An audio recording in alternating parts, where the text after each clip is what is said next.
मुख्यमंत्री डॉक्टर मोहन यादव की अध्यक्षता में मंगलवार को मंत्रालय में हुई कैबिनेट की बैठक में प्रदेश के किसानों, पेंशनरों और युवाओं के हित में कई महत्वपूर्ण निर्णय लिए गए। कैबिनेट ने पहली बार कोदो कुटकी का सरकारी उपार्जन करने, सोयाबीन किसानों के लिए भावांतरण योजना लागू करने, रेशम समृद्धि योजना और MSME योजना की स्वीकृति देने के साथ पेंशनरों को महंगाई राहत बढ़ाने का निर्णय लिया। कोदो कुटकी उत्पादक जिलों के कृषकों से पहली बार कोदो कुटकी उपार्जन का किए जाने का निर्णय लिया, जिससे अधिक से अधिक जनजाति कृषकों को फायदा होगा। इसके लिए रानी दुर्गावती श्री अन्य प्रोत्साहन योजना अंतर्गत प्रमुख कोदो कुटकी उत्पादक जिलों जबलपुर, कटनी, मंडला, डिंडोरी, छिंदवाड़ा, शहडोल, अनूपपुर, उमरिया, रीवा, सीधी एवं सिंगरौली के कृषकों से कोदो कुटकी का उपार्जन किया जाएगा। साथ ही अन्य जिलों से मांग आने पर उन जिले में कृषकों से भी उपार्जन किए जाने पर विचार किया जाएगा। खरीफ वर्ष 2025 के लिए सोयाबीन उत्पादक किसानों के हित में भावांतर योजना को स्वीकृति दी गई। यह योजना भारत सरकार की प्राइस डिफिसिट पेमेंट स्कीम पर आधारित होगी। किसान 24 अक्टूबर 2025 से 15 जनवरी 2026 तक अधिसूचित मंडियों में सोयाबीन की बिक्री कर सकेंगे। राज्य की मंडियों में 14 दिनों की औसत कीमत के आधार पर मॉडल रेट तय किया जाएगा। न्यूनतम समर्थन मूल्य 5,238 प्रति क्विंटल और विक्रय दर के अंतर की राशि पंजीकृत किसानों के बैंक खातों में डीबीटी के माध्यम से जमा की जाएगी। कैबिनेट ने राज्य के शासकीय पेंशनरों, परिवार पेंशनरों को देय महंगाई राहत की दर में वृद्धि किए जाने का निर्णय लिया गया है।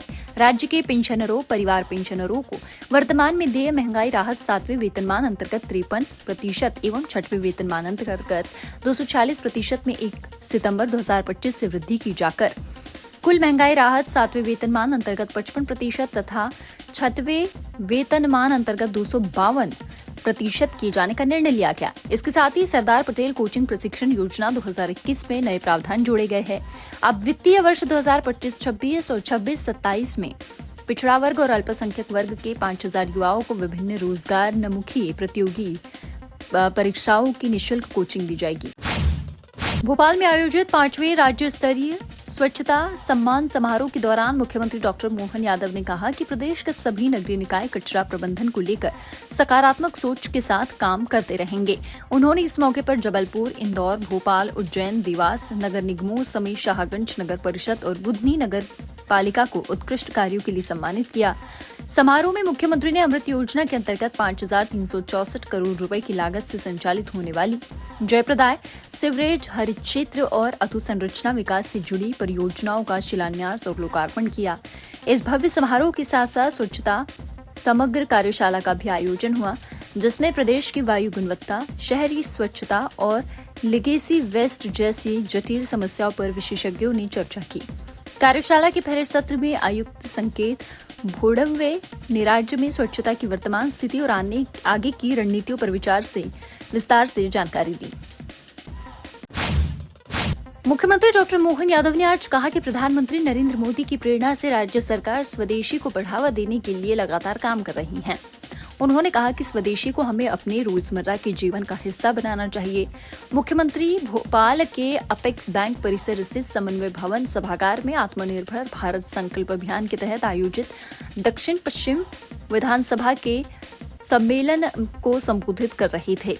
इस अवसर पर पार्टी के राष्ट्रीय महासचिव व सांसद अरुण सिंह, भाजपा प्रदेश अध्यक्ष व विधायक हेमंत खंडेलवाल, प्रदेश उपाध्यक्ष कांतिदेव सिंह, श्रीमती सीमा सिंह जादौन, प्रदेश उपाध्यक्ष व सांसद आलोक शर्मा, प्रदेश महामंत्री व विधायक भगवान दास सबनानी, प्रदेश महामंत्री व आत्मनिर्भर भारत संकल्प अभियान के अंतर्गत संयोजक रणबीर सिंह रावत, महापौर मालती राय आदि उपस्थित थे। भारत ने दिल्ली में खेले गए दूसरे टेस्ट मैच में वेस्टइंडीज को 7 विकेट से हरा दिया। जीत के लिए मिले 221 रन के लक्ष्य को भारत ने 3 विकेट गंवाकर हासिल कर लिया। मैच 5वें दिन तक रहा। भारत ने मंगलवार को 1 विकेट पर 63 रन से आगे खेलना शुरू किया और साई सुदर्शन को कप्तान शुभमन गिल के विकेट गंवाए। केएल राहुल ने टेस्ट करियर का 20वां अर्धशतक लगाया और 6 चौके और 2 छक्कों की मदद से 58 रन बनाकर नाबाद रहे। ध्रुव जुरेल 6 रन बनाकर नाबाद रहे। भारत ने पहला टेस्ट पारी और 140 रन से जीता था। Kuldeep Yadav man of the match और Ravindra Jadeja man of the series रहे। मध्य प्रदेश से मानसून ने विदाई ले ली है, लेकिन प्रदेश के कुछ हिस्सों में अब भी हल्की बारिश होती रहेगी।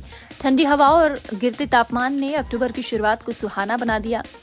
वहीं मौसम विभाग के अनुसार 15 और 16 अक्टूबर को प्रदेश के दक्षिणी हिस्सों में गरज चमक के साथ हल्की बारिश हो सकती है। इसमें मौसम में ठंडक और नमी दोनों बनी रहेगी, जो फसलों और आम जनजीवन के लिए फायदेमंद साबित हो सकती है। हिमालयी क्षेत्रों में बर्फबारी के चलते मध्य प्रदेश में उत्तरी हवाओं का असर दिख रहा है। भोपाल, इंदौर समेत कई शहरों में रात का तापमान 15 से 17 डिग्री तक पहुंच गया है, जिससे लोगों को अक्टूबर में ही ठंडी रातों का एहसास हो रहा है। रात के तापमान में गिरावट से लोगों को गर्मी से राहत मिली है और त्योहारों का मौसम और भी खुशगवार हो गया है। कलेक्टर कौशलेंद्र विक्रम सिंह के निर्देशन में सीईओ जिला पंचायत इला तिवारी ने मंगलवार को जिले से जनसुनवाई में आए नागरिकों की समस्या सुनी। इस दौरान अनेक समस्याओं का निराकरण मौके पर ही किया गया। जनसुनवाई में आए नागरिकों से 168 आवेदन प्राप्त हुए। इस मौके पर एडीएम अंकुर मेश्राम एवं अन्य अधिकारी उपस्थित रहे। विश्व भर चल रही टैरिफ वॉर के बीच भारत को आत्मनिर्भर बनाने के भारत सरकार एवं मध्य प्रदेश शासन के द्वारा किए जा रहे प्रयासों में प्रदेश के मुस्लिम समाज को जोड़ने सहित अन्य मुद्दों को लेकर काजी कॉन्फ्रेंस आयोजित की गई। इस दौरान डॉक्टर सनवर पटेल, अध्यक्ष मध्य प्रदेश राज्य वक्फ बोर्ड ने कॉन्फ्रेंस को संबोधित किया। कॉन्फ्रेंस का आयोजन सैयद सुलेमान हॉल ताजुल मसाजिद कैंपस में किया गया था।